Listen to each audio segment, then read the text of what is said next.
G'day. Hello there. I'm Aussie Robbo. I'm English Gent. And welcome to a bit of a different episode for us. Yeah, so this is something we've had planned for a few weeks. Since my birthday, it was a nice birthday surprise. The Thames Rocket.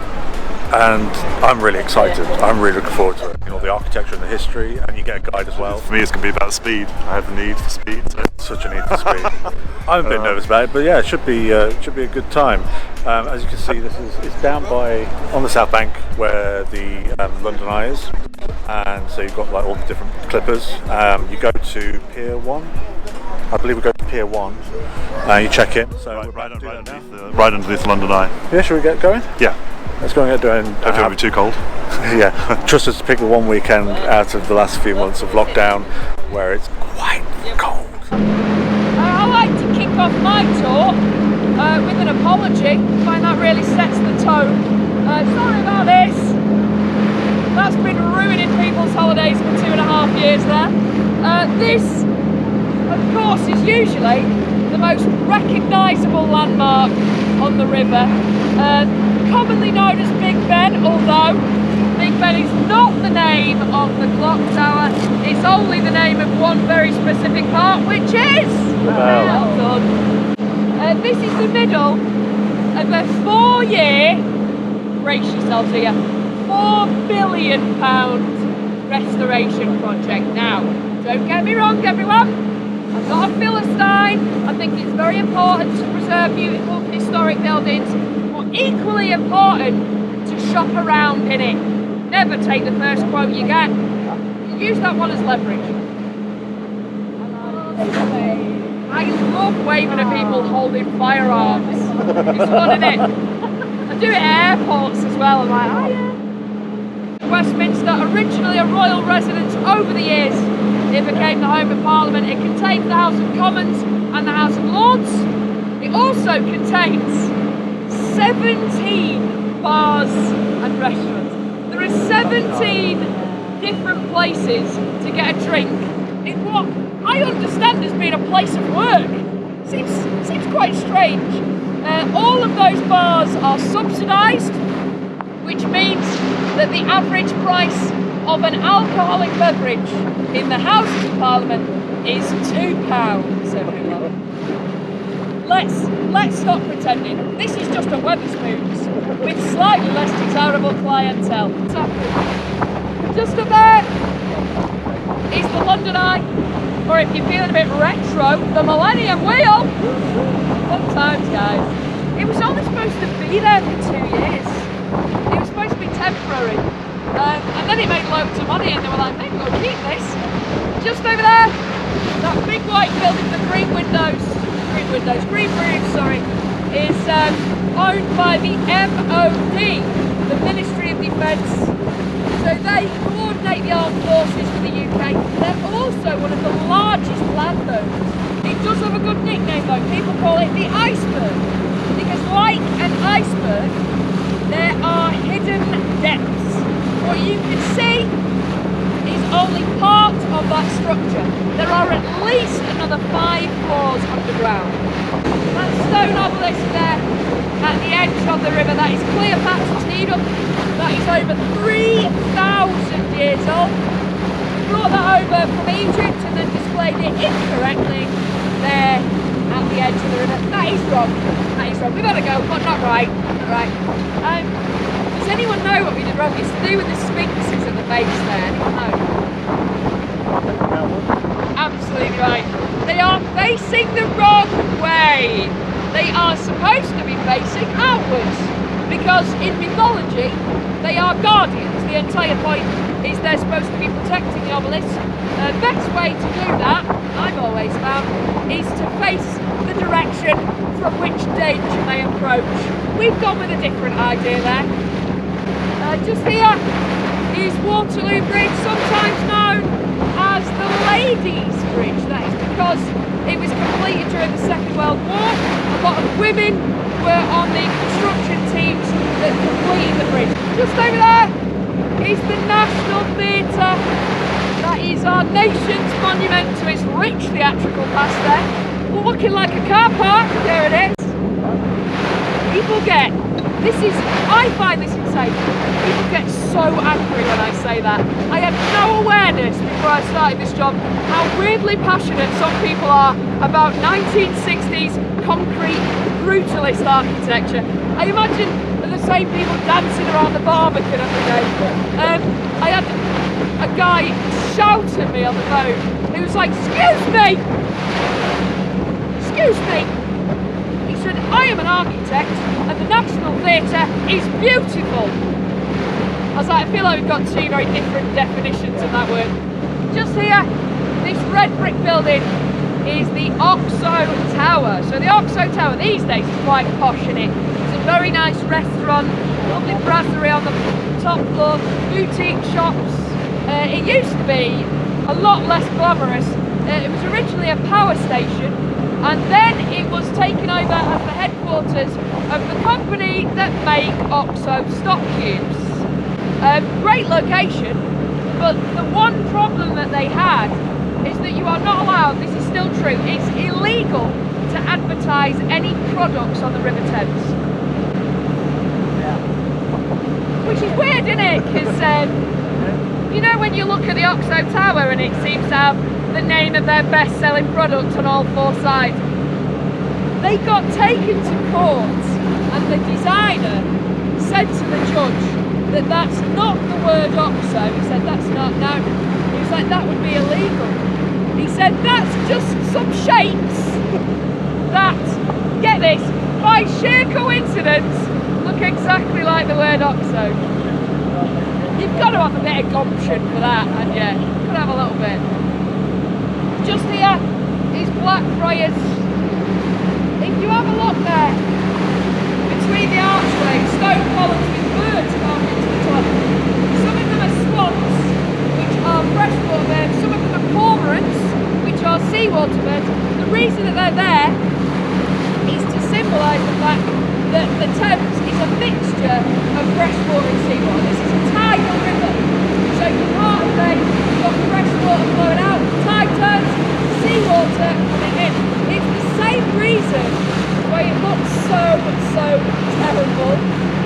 Most of what you can see is just mud churned up. So it's the riverbed. There's so much movement, it churns up all the silt and is dispersed in the water.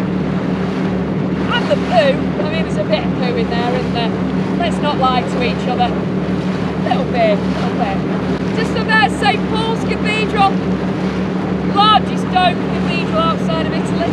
We've had 5 St Paul's cathedrals in London. The first one was built on the site of a Roman temple to the goddess Diana.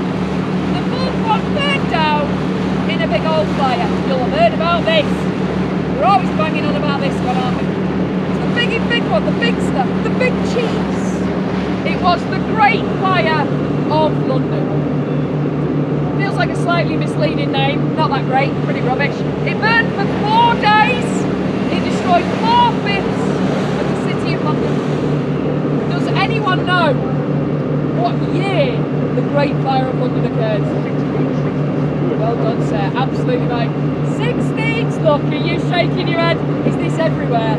1666 is absolutely right, that was the Great Fire of London. 1665 was the plague.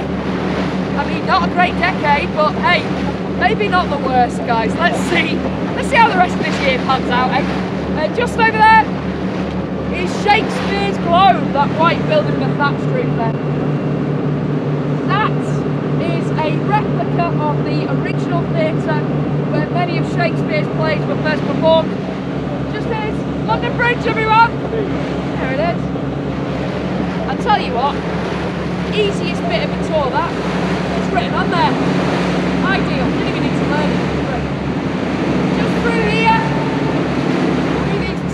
between these two buildings there, you're going to see a tall stone column with a golden top. That is the monument. It's the monument to the Great Fire of London. It stands a really specific height. So it stands 202 feet high. Pardon me. Because if you laid that column down on its side, golden top would stop right at the point on Pudding Lane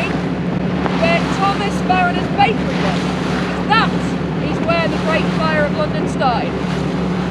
I said that the other week, someone was like, oh, that's a good fact. I was like, that's alright. And then they said to me, can you visit that bakery? I was like, oh babe. Not so much, not so much. Visit Greg's around there, you can visit her bakery. Just up there is 20 Fenchurch Street, also known as the Walkie-Talkie. The top floor of that is the Sky Garden. Prepare to have a stereotype reinforced as a woman from the north of England tells you about a bargain. It's free. The Sky Garden's free, guys. Get up there, it's brilliant. Look it online, pop up, great view. I took my parents when they came down from Manchester. My mum said, I can't believe this is free. She said, it's great, isn't it? I said, yeah.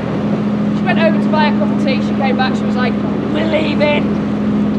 Just over there is the Tower of London. The Tower of London is officially a royal palace, but it is most well known as being a place of torture, imprisonment and execution, which, if we're all honest guys, is probably why it's such a popular tourist attraction. What is wrong with us? Like, what, people died in here? I'd love to come in. Tell me all about it. Two of Henry VIII's 6 wives, a third of his wives, Anne Boleyn and Catherine Howard, were both beheaded in the grounds of the Tower of London. I am by no one's standards an expert on relationships, but even I would suggest that if you behead 2 of your 6 wives, marriage is not for you, is it? You've had a go, you've given it a try, it's not worked out, maybe just keep it casual. Don't put a ring on it, helping it. Just here, is Tower Bridge, finished in 1894. The central archway, that next one along, is split right down the middle. The 2 sides lift up to let tall ships travel through. Did anyone see the pictures a couple of weeks ago when it broke down? It was for about 2 hours it was stuck. They were turning people around, but they couldn't kind of get them out quick enough. There were just buses sort of deserted on there, everyone had just got off. The best bit about it was, the best bit about it was that I wasn't in a 4-mile long queue on Tower Bridge. But we heard the guy, the guy who obviously was operating the bridge, and we heard him say, it's alright guys, don't worry, I'm just going to turn it off and turn it back on again. We are going to do some speeding around now, guys. So do me a couple of favours. Please do stay seated. If you stand up, we've got to stop. So please don't do it. Keep your life jackets on and fastened, alright?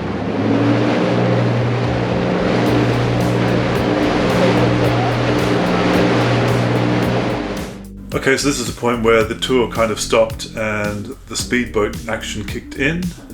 So before we kind of talk about the fast section, what did you think about the tour up until this point? So Stacey, who gave us the tour, she was a tour guide. She was amazing. She was, for me, I work in a history-led environment of a museum, so there's some things I already knew, but there's an awful lot that she told us that I had no idea. She delivers the information in a very entertaining way as well. It's not just telling you facts and figures. She was actually making jokes and making it quite entertaining while she was doing it at the same time. She had that cheeky northern charm that I love. So yeah, I'd say if you could ever recommend one particular person, Stacey would definitely be it. And you won't be disappointed because she's just funny and she's got answers for everything as well. And it's all filled with humour, and we had a really good laugh. So you get past what they call the sort of barrier of speed barriers, where you have to go at a certain pace, a certain speed, a certain amount of knots, and then once you get past that barrier, they go wild essentially. Yeah. So they start to speed up a bit at first. It's just quite tame, but it's going a bit fast. And you can probably see that from my face. I'm kind of like, I'm enjoying it, but there's not really anything that's making me sort of look shocked. And my hair's showing the speed, but it's not really, there's not a huge amount of movement. And then gradually they start to kick in, and then they start to move the boat around, up and down, left to right. What does help is the soundtrack they give you.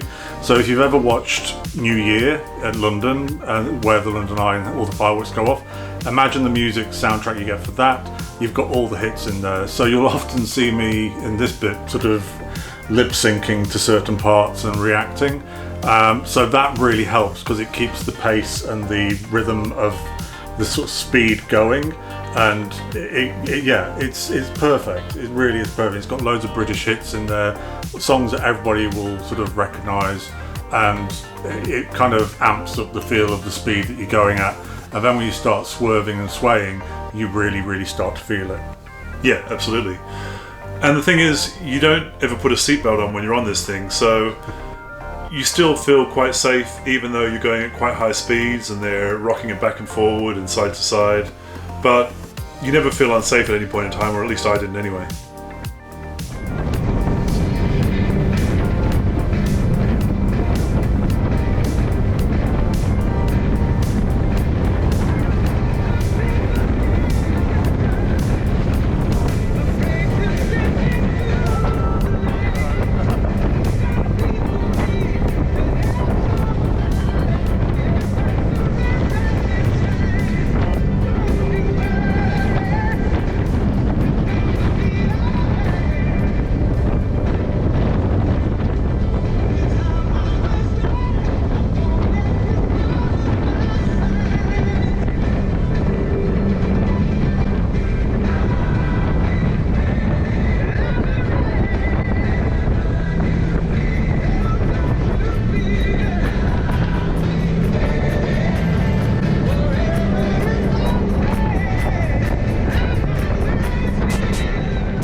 In regards of where you'll go, so you'll start off, as you saw at the beginning, where the London Eye is, and we know that area pretty well.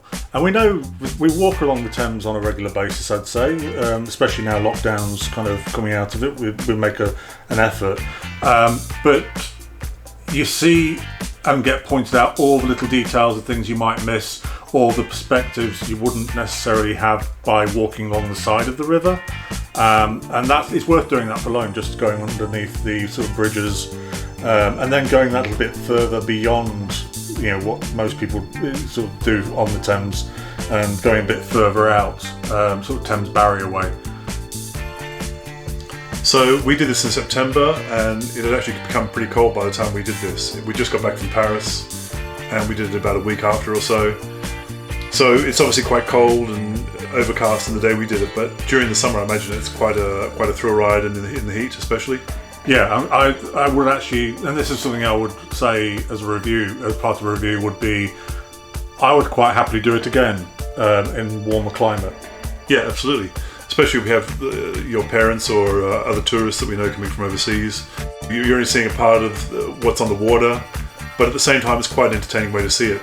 So the cost, if you go through the website, normally is £45 or so for an adult, but you can book it in other ways through Virgin Experience days and things like that. Made us want to try more of these types of experiences around London, and hopefully you'll get to see some more of those over the next year.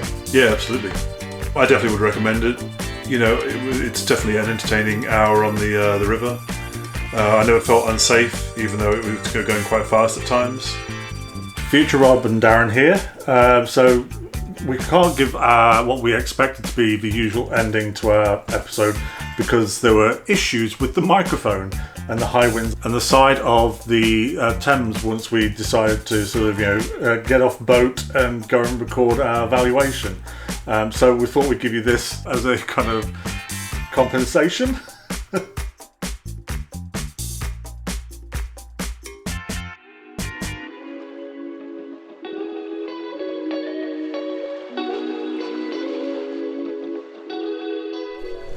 So we just finished the tour, just got off the boat, and we come over to the other side of the river.